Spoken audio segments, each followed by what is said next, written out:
여러분 안녕히 주무셨습니까? 우리가 잠든 사이 어떤 일이 있었을까요? 저희 굿모닝 글로벌과 함께 하시죠.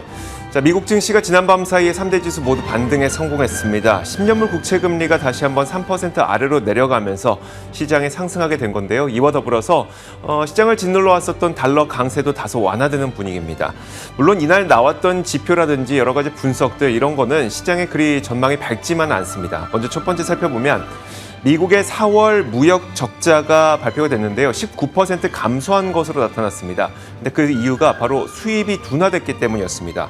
세계은행은 또 글로벌 GDP 성장률 전망치를 기존 4.1%에서 2.9%로 하향 조정하기도 했고요. 여기다가 아틀란타 연은이 이 GDP를 트래킹하는 그 지표가 있습니다. GDP Now라고 하는 게 있는데 이 GDP Now가 현재 미국 경제가 리세션 초입에 들어가고 있다 이런 평가를 내리기도 했습니다. 여기다 오는 10일에 공개될 예정인 소비자 물가 지표 즉 CPI 지표도 발표를 앞두고 있다 보니까 시장의 경계 심리도 적지 않은 분위기죠. 자, 그럼에도 불구하고 10년물 국채 금리가 3% 아래로 다시 내려갔다는 것이 시장에서는 상당히 반갑게 다가왔던 것 같습니다. 덕분에 S&P 500 지수를 구성하는 11개 섹터 가운데 임의 소비재를 제외한 10개 섹터가 모두 다 오르는 시장 전체적으로 다 같이 오르는 그런 모습을 보이면서 마감이 됐습니다. 자, 그렇다면 자세한 마감 분위기는 어땠을지 살펴보겠습니다. 최서영 캐스터입니다. 현재 시간 6월 7일 화요일 장 마감 상황 전해드리겠습니다. 주요 지수들은 하락세로 출발했지만요. 이후 낙폭을 줄이고 상승세로 돌아서는 모습 보여줬습니다. 리테일 업체 타겟의 이번 분기 이익에 대한 경고로 소매 섹터가 압력을 받기도 했지만요. 어제 시장을 위협했던 10년물 금리가 다시 3% 아래로 내려오면서 지수 상승을 이끌었습니다. 그러면서 다우, S&P 500, 나스닥 모두 각각 약 1%씩 상승하며 마무리됐습니다. 그럼 먼저 시장을 움직였던 주요 이슈들 확인해 보겠습니다. 주요 소매업체들은 최근 몇 주간 엇갈리는 실적과 전망들을 보였습니다.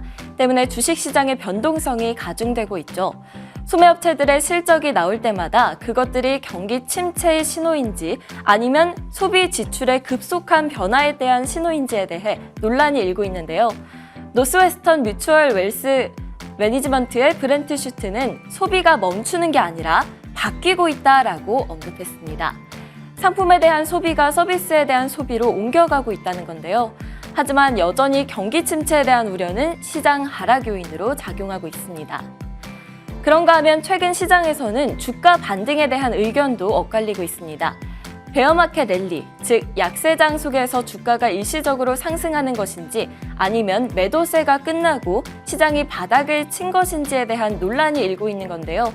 4월 초 이후 6주 동안 시장 약세 편중 현상이 확대돼 왔었는데 5월 말 시장이 반등 시도를 보이기는 했으나 그렇다고 이 지속적인 반등을 지지할 만한 뚜렷한 모멘텀이 눈에 띄는 것은 아니었습니다. 즉, 침체에 대한 우려가 최근의 주가 상승을 제한하고 있다는 겁니다. 하지만 미국 소매업체들의 실적과 전망치는 뒤죽박죽이었음에도 불구하고 한 줄기 희망은 있습니다. 미국의 소비는 여전히 견고할 것으로 전망되고 있기 때문인데요. 이번 주 금요일 발표될 5월 소비자 물가 지수는 이번 주에 투자자들이 가장 주목하고 있는 경제 지표라고 할 수가 있겠는데요. 예상대로 4월 수치보다 낮게 나온다면 인플레이션 피크아웃의 신호로 여겨질 수도 있습니다. 이번에는 히트맵 열어서 섹터와 종목별 흐름 확인해 보도록 하겠습니다. 일부 소비 관련주들을 제외한 대부분의 섹터가 오늘은 강세를 보여줬는데요.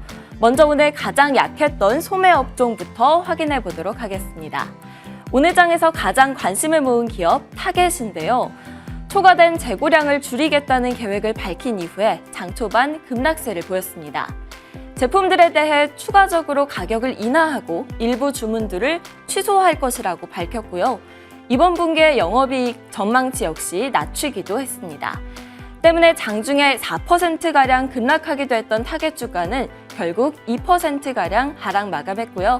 같은 소매업종인 월마트 역시 1.3%가량 하락했습니다. 유가가 배럴당 120달러를 웃돌면서 에너지 섹터 오늘 장에서 가장 좋은 흐름 보인 섹터 중 하나였습니다. 특히 엑손모빌 주가는요, 에버코어 ISI의 투자 의견 상향에 4%가량 상승하면서 2014년 이후 처음으로 100달러를 넘어섰습니다. 필립스 66와 쉐보론 역시 각각 3.7%, 1% 상승 마감했는데요. 네, 이번에는 미국의 홈트레이닝 플랫폼 업체인 펠로톤 소식 전해드리도록 하겠습니다. 펠로톤은 최고 재무 책임자인 질 우드워스가 4년 만에 회사를 떠난다고 발표한 후 주가가 1% 이상 하락했는데요. 아마존과 넷플릭스의 전 임원인 리즈 코딩턴이 6월 13일부터 그 자리를 대신할 거라고 합니다. 펠로톤의 주가는 장 막판에 낙폭을 축소하면서 0.4% 하락 마감했습니다. 그럼 애플 소식도 확인해 볼까요? 애플은 지난 월요일에 세계 개발자 회의 WWDC를 개최했었죠. 여기서 자체적으로 개발한 M2 칩을 탑재한 맥북 등을 공개하기도 했고요. 또 아이폰 유저분들에게 익숙한 소프트웨어죠. 차세대 카플레이도 선보였습니다. 덕분에 애플의 주가는 2% 가까이 상승 마감했습니다. 다음은 상품 선물 시장 확인해 보도록 하겠습니다. 국제유가는 시장의 위험 심리와 공급 우려, 그리고 중국의 코로나 관련 봉쇄 완화로 수요가 늘어날 것이라는 전망 등이 반영되면서 상승했는데요. 1%가량 오르면서 약 120달러에서 거래되고 있습니다. 금 가격은 상승했습니다. 인플레이션 우려 강화로 인해서 귀금속에 대한 수요가 증가했고 미국 국채 수익률이 하락했기 때문인데요. 때문에 현재 금 가격 약 0.7% 상승해서 1,857달러 선에서 거래되고 있습니다. 지금까지 미국 증시 마감 시황 전해드렸습니다.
자, 지난 밤 사이 미국 시장에서 떠올랐던 여러 가지 이슈들 살펴보겠습니다. 애프터마켓 시간이고요. 신한금융투자 WM 리서치부 최진석 팀장 함께하겠습니다. 어서 오세요. 안녕하십니까? 네, 안녕하세요.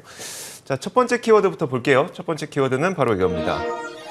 참 이게 말만 들어도 무서운 키워드인데 또다시 70년대 스태그플레이션에 대한 공포라는 키워드입니다. 어떤 내용일까요? 저희가 이제 대표적으로 1970년대 스태그플레이션을 기억을 하고 있잖아요. 네. 그러다 보니까 이를 좀 재현이 될 것이다라고 얘기를 하는 공포감이 다시 한번 이번에 좀 주장이 나왔는데요. 세계은행에서 이날 글로벌 경제 성장률 전망치를 기존의 4.1%에서 2.9%로 하향 조정하면서 이 같은 경고를 했습니다. 참고로 2.9% 성장이라는 거는 작년에 5.7% 성장에 대비해서 거의 반토막낸 수치라고 보시면 될 것 같습니다. 세계은행에서는 우크라이나 전쟁이라든지 중국에서의 코로나19 관련 락다운, 그리고 공급 차질, 스태그플레이션에 따른 위험이 성장에 타격을 줄 것이다. 그러면서 다수 국가가 경기 침체를 피하기 힘들 것이다라고 얘기를 했습니다. 그러면서 또 저성장과 고물가의 시기가 길어질 수도 있다라고 얘기를 했고 내년과 내후년의 경제 성장도 비슷할 것이다라고 얘기를 했습니다. 특히 1970년대 스태그 재현 우려를 표명을 했는데요. 그때와 공통점을 3가지 정도 들었습니다. 첫 번째로는 공급 차질이 있다라는 점, 두 번째로 이에 따른 성장 둔화가 예상된다라는 점, 세 번째로는 주요 신흥국에서 지금 중앙은행의 긴축 노선에 좀 노출돼 있다라는 점을 들었습니다. 반면에 그때와 좀 차이도 있다라고 강조를 했는데요. 첫 번째로는 달러화 강세가 지금 이어지고 있고 두 번째로는 그때보다는 낮은 유가가 유지되고 있다는 점, 그리고 세 번째로는 높은 주요 금융기관들의 재정 건전성을 들었습니다. 여기저기서 스태그플레이션에 대한 경고의 목소리를 내다 보니까 투자자들도 당연히 두려울 수밖에 없는데 그렇다면 이 투자자들은 이런 상황에 좀 대비를 하고 있는 상태일까요? 지금 주요 기관들은 최소한 경기 침체를 점치고 있는 쪽으로 좀 쏠리고 있잖아요. 네. 그러면서 또 스태그플레이션에 대한 이런 공포감도 좀 나오고 있는 상황인데 반면에 이제 투자자들은 아직까지 대비를 하지는 않고 있다. 이런 좀 흥미로운 조사 결과가 나와서 소개를 좀 해드릴까 합니다. 이날 뱅크 오브 아메리카에서 이 같은 분석을 제시를 했는데요. 자사 고객들의 매매 활동의 자금 흐름, 펀드 플로우를 좀 봤더니 여전히 방어주보다는 좀 더 이 고위험 주식을 지속적으로 매수하고 있더라라고 분석을 제시를 했습니다. 그러면서 지난주에도 자사 고객들이 미국 주식에 대해서 순매수 포지션을 취했다라고 얘기를 했는데요. 해치펀드라든지 기관들을 순매도를 하고 있는 반면에 개인 투자자들은 매수를 하고 있음에 주목을 했습니다. 그러면서 또 작년 7월 이래로 경기 민감 섹터, 그러니까 이 경기 소비재라든지 IT 섹터가 이 자금 흐름 측면에서 방어주, 그러니까 뭐 필수재라든지 헬스케어 등을 압도하고 있다라고 또 분석을 했습니다. 아직까지 투자자들은 그래도 이 고위험 주식들이 저가 매수해서 우리에게 반등의 기회를 주지 않을까, 이쪽에 좀 기대를 하고 있는 게 아닐까 싶네요. 하지만 세계은행에서 경고했던 대로 꽤 오랜 기간 이런 현상이 이어질 수 있다고 하니까 우리의 포트폴리오도 다시 한번 점검해 볼 필요가 있을 것 같습니다. 자, 이어서 다음 키워드 보겠습니다. 다음 키워드는 바로 이겁니다. 자, 타겟의 경고라는 키워드인데요. 자, 미국의 대형 유통체인인 타겟이 경고를 날렸습니다. 근데 이게 한 기업에 국한된 내용이라기보다는 미국 소비에 전반적으로 해당하는 내용일 것 같아서 전해드리겠는데, 타겟이 이날 재고 문제를 언급했습니다. 재고가 쌓여가고 있다는 거죠.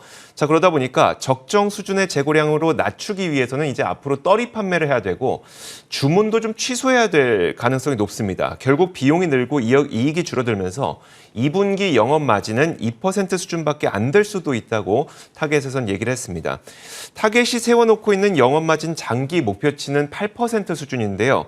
근데 만약에 이게 2%에 그친다면 정말 실적에 큰 타격이 있을 수도 있습니다. 이거는 타겟만의 문제가 아닌데, 자, 이렇게 재고 문제가 터진 이유는 사실 복합적입니다. 작년부터 공급망 이슈가 터지기 시작하면서 작년 연말 쇼핑 시즌을 대비하던 여러 유통업체들은 무지막지한 재고를 쌓아놨습니다. 그래야지 이제 소비자들에게 물건을 팔 수 있었으니까요. 자, 하지만 올해 들어서 인플레이션과 리오프닝 때문에 재화에 대한 수요는 오히려 좀 줄어드는 반면에 서비스 수요가 좀 늘어나고 있죠. 그러면서 제대로 재고를 털어내지 못했습니다. 이건 월마트나 코스트코도 마찬가지인데요. 온라인 가구 업체인 웨이페어, 또 가전제품 판매점인 베스트바이, 그리고 배드베스 앤 비욘드, 이런 기업들도 마찬가지 상황이라고 월스트리트 저널은 전했습니다.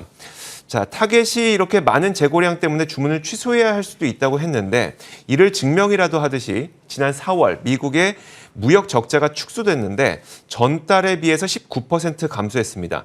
무역 적자의 감소 가장 큰 원인은 미국의 수입 둔화였는데요. 다시 말하자면 타겟처럼 쌓여있는 재고 때문에 주문을 취소하는 일이 타겟뿐만 아니라 다른 곳들에서도 많이 있었다, 이렇게 볼 수 있는 겁니다.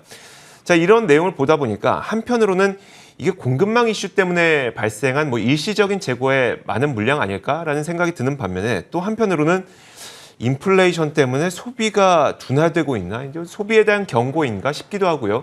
이런 내용들을 좀 우리가 어떻게 바라봐야 될까요? 소비를 멈추고 있는 건 아니라는 얘기가 좀 많이 나오고 있는 것 같아요. 그러다 보니까 CNBC에서 인용한 기관에서도 이게 스탑핑이 아니라 쉬프팅이다라고 얘기를 또 하고 있고, 이것이 바로 재화에서 소비가 이 서비스로 넘어가고 있다는 점을 좀 보여주는 그런 코멘트지 않을까라는 생각이 드는데, 이날 이제 비자의 CFO도 비슷한 얘기를 했습니다. 서비스로 옮겨가고는 있지만은 소비자들의 그 소비 심리는 여전히 강하다라고 강조를 했어요. 하지만은 걱정 요인은 있습니다. 한 두 가지 정도를 생각을 해봤는데요.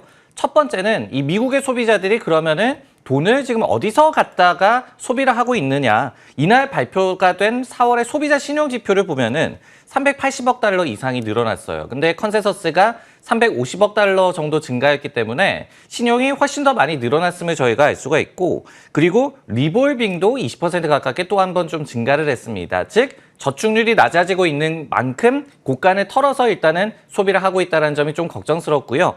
두 번째는 인플레이션 여파 자체가 더욱더 악화될 가능성을 저희가 생각을 해봐야 되겠죠. 이날도 골드만삭스에서 올 여름 국제유가가 배럴당 140달러 도달할 수 있을 것이다라고 얘기를 하면서, 특히 이제 정제업 측면에서의 또 공급 차질이 있기 때문에 소비자들이 체감하는 유가는 160달러가 될 것이다라고 얘기를 했습니다.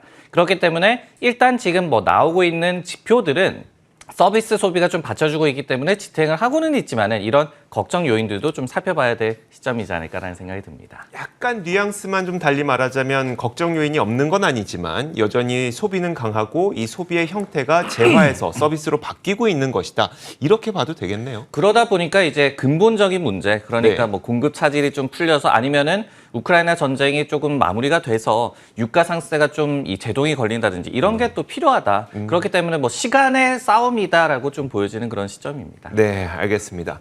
자, 이렇게 두 번째 키워드까지 봤습니다. 이어서 세 번째 키워드 보겠습니다. 세 번째 키워드는 바로 이겁니다.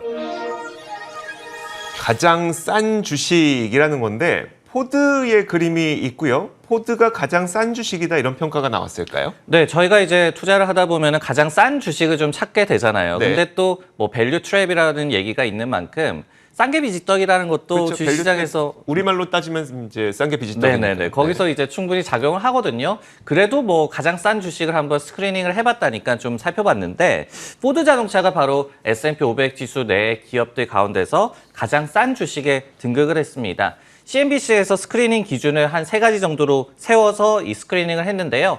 첫 번째로는 시장 전체 밸류에이션 포워드 PER 기준으로 한 17.4배 정도인데 이를 하회하는 그런 밸류에이션을 갖고 있는 기업입니다. 그리고 두 번째로 지난 5년 평균 자사의 밸류에이션 대비해서 지금 50% 정도 낮으며 올해 EPS 증감이 5% 미만이다. 그러니까 실적은 그래도 좀 받쳐주는 기업을 스크리닝을 해봤습니다. 그 결과 포드 PR이 지금 6.6배이고 그러면서 5년 평균인 48.8 대비해서 86%나 디레이팅이 된 그런 상태입니다. 그리고 올해 EPS는 21% 증가가 예상되기 때문에 1위를 기록했다라고 CNBC에서는 보도를 했고요.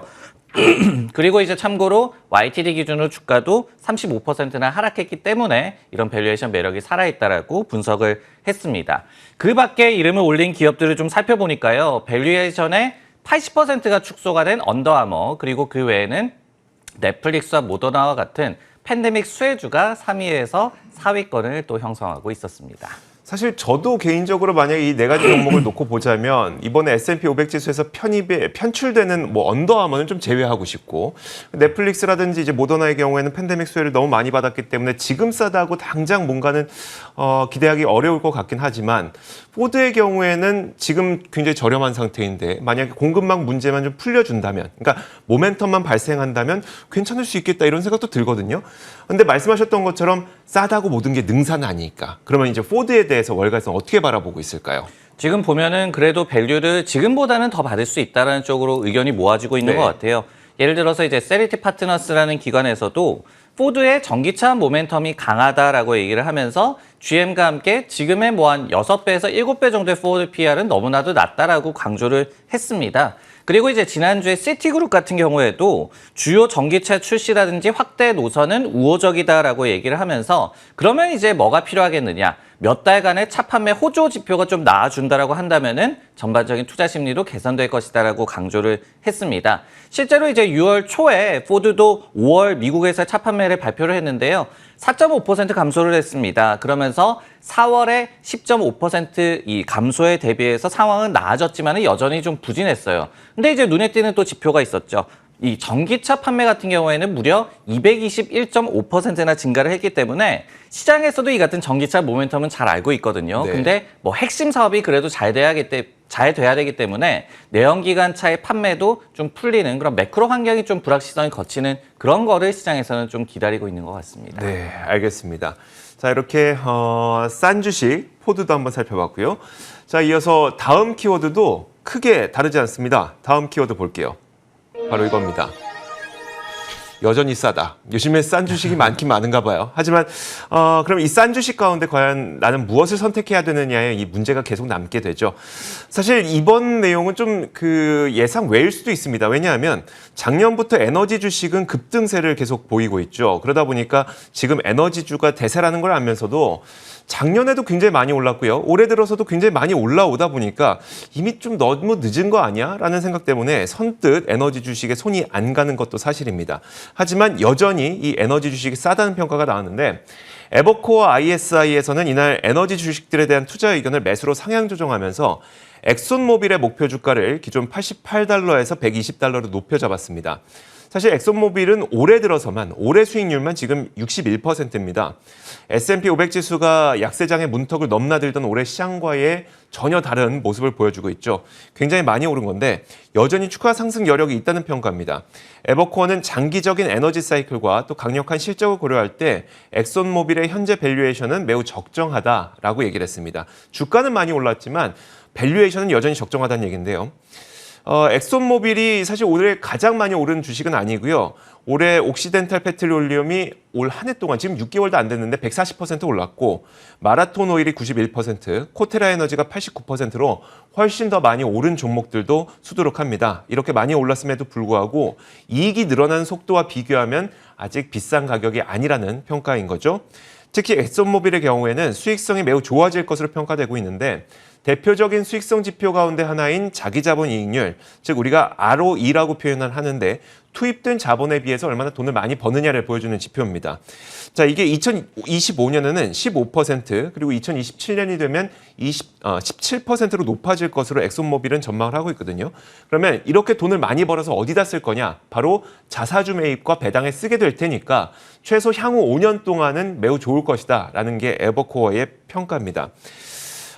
그렇다면 에버코어는 이렇게 보고 있고요. 월가의 다른 주요 IB들도 이렇게 급등했던 에너지 주식 여전히 싸다고 보고 있을까요? 어떻게 보고 있을까요? 이것이 이제 싸다의 또 역설이 되겠죠. 왜냐면은 밸류에이션이 싸다라는 거는 그만큼 주가가 못 올라서 싸다라는 얘기도 되기 때문에 이래서 이 뭐 밸류 트랩이라는 얘기를 하는 건데 근데 이제 실제로 CNBC에서 스크리닝을 했다라고 말씀을 드렸잖아요. 근데 아이러니하게도 가장 싼 주식 리스트에 엑소모빌이 포함이 돼 있었습니다. 왜냐면은 포드 PR이 여전히 10.7배밖에 되지가 않아요. 근데 5년 평균이 24.5배였기 때문에 56% 정도 여전히 저평가라는 그런 지표가 나왔고요. 올해 주가가 60% 이상 올랐지만은 EPS가 84% 정도 증가할 것으로 예상이 되기 때문에 밸류에이션 지표로 보더라도 비싸진 않다라는 점이 이렇게 데이터로도 입증이 되고 있습니다. 그러다 보니까 에버코어에서도 이제 엑소모빌에 대한 투자 의견을 상향 조정한 것으로 해석이 되고요. 그리고 이제 또 한 가지를 좀 말씀을 드리자면은 5월에 글로벌 펀드 플로우, 이 자금 흐름을 좀 분석을 해보면은 흥미로운 그런 사실이 관측이 됐어요. 원자재 펀드에서는 순유출이 됐거든요. 근데 주식형 펀드 내에서의 에너지 섹터에 대해서는 여전히 견고한 유입세가 유지가 되고 있습니다. 무슨 얘기냐면은 첫 번째로는 이제 원자재 펀드는 원자재 가격 자체에 연동되는 성격이 짙다. 그리고 두 번째로 펀드를 운영하는 기관 투자자 입장에서 원자재 비중이 지금 많이 좀 비대해졌겠죠. 네. 그러다 보니까 딱히 나쁘게 보지는 않아도 좀 쳐냈다. 근데 이제 세 번째 시사점이 뭐냐면은 그럼에도 불구하고 이제 에너지 섹터에 대해서는 여전히 왜 자금이 들어오고 있느냐. 이거는 우리가 개별 기업들의 모멘텀을 좀 볼 수가 있는 거잖아요. 그러다 보니까 JP모건이나 골드만삭스 같은 경우에는 에너지 섹터를 여전히 좋게 보고 있는 것이고 이렇듯이 이익이 실제로 개선이 되고 또 주주 환원도 늘어나고 이런 기업들의 모멘텀이 있기 때문에 주식형 펀드 내에서 에너지 섹터에 대해서는 여전히 자금이 5월에도 들어온 것으로 나타나기도 했습니다. 알겠습니다. 자, 이렇게 요즘에 뭐 여러 가지 기회는 있습니다만 이 기회 가운데 앞으로 모멘텀이 있는 기회를 또 구분할 필요가 있어서 싼 주식 그리고 싸지만 앞으로 성장할 수 있는 주식 이런 주식들 여러분들께서도 골라보셨으면 좋겠습니다. 자, 애프터마켓 시간이었고요. 신한금융투자 WM 리서치부 최진석 팀장과 함께했습니다. 고맙습니다.